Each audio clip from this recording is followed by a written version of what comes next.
ETF index mutual funds నేర్చుకుని stock మార్కెట్లో రాణించాలనుకుంటున్నారా? వెంటనే ఈ నెంబర్కి కాల్ చేయండి.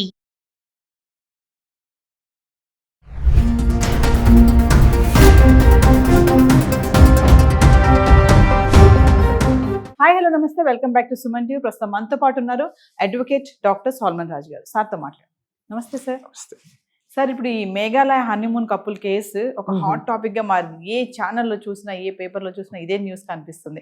చాలా మంది మాట్లాడుతున్నారు సైకలాజికల్ గా, అంటే మహిళలు ఎందుకు ఇలా తయారవుతున్నారు, మరి ఏంటి, ఎందుకు ఇలా స్కెచెస్ వేసి చంపేస్తున్నారు అని చెప్పి మాట్లాడుతున్నారు. అంటే లీగల్ పరంగా తీసుకుంటే మరి ఇప్పుడు ఆమెకి కానీ, ఆమెకి ఎవరైతే సుపారీ చంపించిందో ఆ నలుగురికి కానీ ఎలాంటి శిక్షలు పడతాయి, మళ్ళీ వీళ్ళు బెయిల్ తీసుకుని వచ్చే ఛాన్సెస్ ఉంటాయా, అసలు వాటి గురించి ఒకసారి మాట్లాడుకుంటాం. మన ఇండియన్ లా ఏమంటుందంటే, bail is the right of the accused, bail is the rule. Any accuse, no matter what crime it is, until he is convicted, he is considered to be non-guilty. Yes. Until he is convicted, he is considered to be non-guilty. Guilt ఎప్పుడు prove అవుతుంది? ఆ guilt prove court చేసిన తర్వాత during the trial process.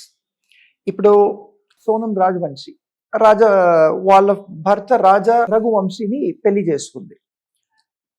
వీళ్ళంతా కలిసి నలుగురు, ఆనంద్ ఒకరు, విక్కీ ఒకరు, విశాల్ ఒకరు, ఈ రాజా కుషావా ఒకటి, వీళ్ళంతా కలిసి స్కెచ్ వేసి చంపారు. ఇప్పుడు ఈ అమ్మాయి భార్య అయినప్పటికీ షీజ్ అన్ అక్యూజ్డ్. మిగతా నలుగురు ఉన్నారు, ఏం బాయ్ ఫ్రెండ్ ఉంది, తర్వాత ముగ్గురు హైయర్డ్ కిల్లర్స్ అన్నారు. ఈ హైయర్డ్ కిల్లర్స్ కానీ లేదంటే ఈ ఖుషావా కానీ వీళ్ళంతా కూడా they are between the age groups of 21 to 25. అంటే అటు జూనైల్ కోర్ట్ డీల్ చేయదు, ఎందుకంటే దే ఆర్ కంప్లీట్లీ అడల్ట్స్. కాబట్టి వీళ్ళకి పనిష్మెంట్ ఐపీసీ ఏం చెప్తుందో ఇప్పుడు బిఎన్ఎస్ ఉంది. యాజ్ పర్ దాట్, అంతకుముందు section 302 murder IPC, Indian penal code section 302 murder plus other charges 420 అయి ఉండొచ్చు. ఎందుకంటే వైఫ్ నమ్మించి తీసుకెళ్ళి హనీమూన్ అని చెప్పి హైట్ కిల్లర్స్ని పిలిచి ఇచ్చేసింది, చంపించింది. కాబట్టి అండర్ సెక్షన్ 420 ఆఫ్ ఐపీసీ కూడా చీటింగ్ కింద కూడా వస్తుంది. సో వీళ్ళకేంటి అంటే, ఇప్పుడు సోనం అయి ఉండొచ్చు, లేదంటే ఇందాక చెప్పిన నలుగురు అయి ఉండొచ్చు. ఈ నలుగురికి సోనంకి కూడా under section 320 under section 302 and 420 శిక్ష అయితే తప్పకుండా పడుతుందండి. భార్య కాబట్టి ఒక కన్సిడరేషన్ అన్నది ఇక్కడ ఉండదు. ఎందుకంటే ఇట్స్ అ వెరీ హీనియస్లీ హ్యాడ్స్డ్ ప్లాన్. వీళ్ళు ఈ చనిపోయిన ఆయన భర్త వద్దు, షిల్లాంగ్ వెళ్ళొద్దు, అక్కర్లేదు, వద్దు అన్నా కానీ వీళ్ళ ఫ్యామిలీని అంతా కూడా డిఫై చేసి తనే డబ్బులు పెట్టి ఆల్రెడీ షిల్లాంగ్ మేఘాలయకి టికెట్స్ కొనేసింది. ఇంకా డబ్బులు వేస్ట్ అవ్వకూడదు అని చెప్పి సరే అని వచ్చేసారు. సో ఇక్కడ ఏంటంటే నమ్మక ద్రోహం. ఒక వైఫ్ వచ్చేసి హస్బెండ్ని నమ్మక ద్రోహం చేసింది. కాబట్టి లాలో ఇందాక నేను చెప్పిన సెక్షన్స్ ఏవైతే ఉంటాయో ఇవన్నీ అప్లికబుల్ అవుతాయి. వీళ్ళకి బెయిల్ వస్తుందా లేదా అన్నది ప్రాసిక్యూషన్ వారు ఎంత గట్టిగా వాదించి బెయిల్ రాకుండా చూస్తారు అన్నది మన పబ్లిక్ ప్రాసిక్యూటర్ వారి మీద ఉంది. పోలీస్ వారు, ఇప్పుడు మేఘాలయ పోలీస్, మొన్ననే ఆయన ఎస్పీ ఉన్నారు, మేఘాలయ ఎస్పీ, ఆయన ఐపీఎస్ ఆఫీసర్, ఆయన చెప్పారు, మేము ఒక ఆల్మోస్ట్ 100 డిఫరెంట్ ప్లేసెస్ నుంచి ఫుటేజ్ కలెక్ట్ చేసాం, we have a lot of evidence. తర్వాత 100 police personnel, they were divided into 20 teams. 120 police personnel were divided into 20 different teams and we have conducted the investigation. అది చేసిన తర్వాతే సక్సెస్ఫుల్గా ఈ నలుగురిని పట్టుకున్నారు.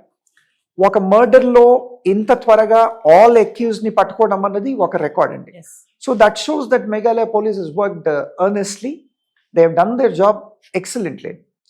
బెయిల్ అన్నది వస్తుందా లేదా అన్నది మళ్ళీ it's again a question. Evidence ఎంత స్ట్రాంగ్ ఉంది, court discretion of the court. ఒకవేళ ప్రాసిక్యూషన్ ప్రూవ్ చేసింది లేదు, ఈవిడ బయటకు వస్తే మాత్రం ఉన్న వేరే విట్నెసెస్ పైన ఈవిడ అంటే she may actually put some pressure, undue influence and all that అని అనుకుంటే, కోర్టు ఇవ్వకూడదు అనుకుంటే బెయిల్ ఇవ్వలేము. తర్వాత కొన్ని పర్యాలు చూసాం ఇట్లాంటి మర్డర్స్లో, for more than 3 years bail was not granted in many such cases. Sometimes even during the entire trial period also bail was not granted. So ఇక్కడ ఫీమేల్ కాబట్టి బెయిల్ అన్నది కన్సిడర్ చేయవచ్చు అని, అంటే it is my personal opinion అండి. The court may consider. వాళ్ళ ముగ్గురికి కూడా కన్సిడర్ చేయొచ్చు, చేయకపోవచ్చు, అది మళ్ళీ కోర్ట్ డిస్క్రిషన్.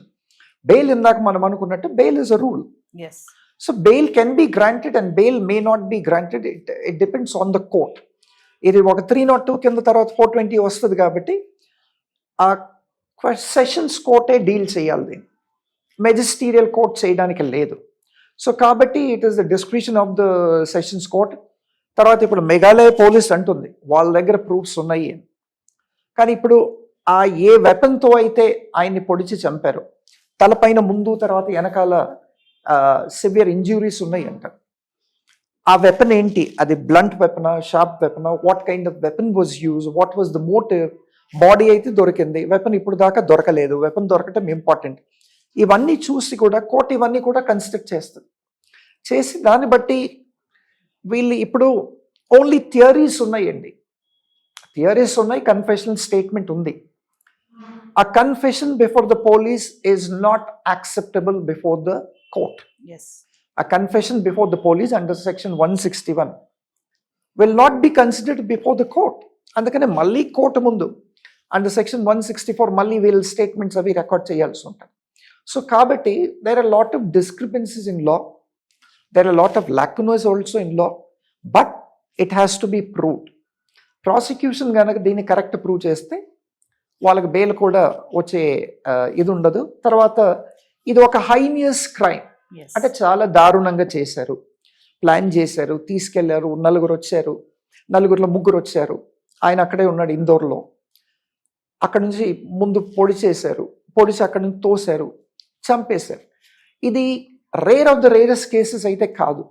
ఒకవేళ rare of the rarest cases అయినా కానీ కోర్టు వారు ఏంటి పనిష్మెంట్ ఇవ్వచ్చు, ఏంటి లైఫ్ ఇంప్రిజన్మెంటో లేదంటే హ్యాంగ్ అంటిల్ డెత్. ఇప్పుడు బిఎన్ఎస్ వచ్చింది, బిఎన్ఎస్లో ఇట్లాంటివి ఎన్నో మార్పులు చేశారు. Yes. So as per BNS ఖచ్చితంగా వీళ్ళందరికీ కూడా లైఫ్ ఇంప్రిజన్మెంట్. మొన్న రీసెంట్గా ఒక కేసులో చూశాను, life imprisonment till his last breath అని ఇచ్చింది ఒక రేప్ కేసులో. ఎస్. సో ఇట్లాంటివన్నీ కూడా ఉన్నాయండి. సో ఒకవేళ కన్విక్షన్ వస్తే మాత్రం ఖచ్చితంగా వీళ్ళకి లైఫ్ ఇంప్రిజన్మెంట్ పడుతుంది. లేదు లేదు అన్నా కానీ మినిమం 14 years అయితే వీళ్ళు ఇంప్రిజన్ చేయబడతారండి. Thank you. రైట్.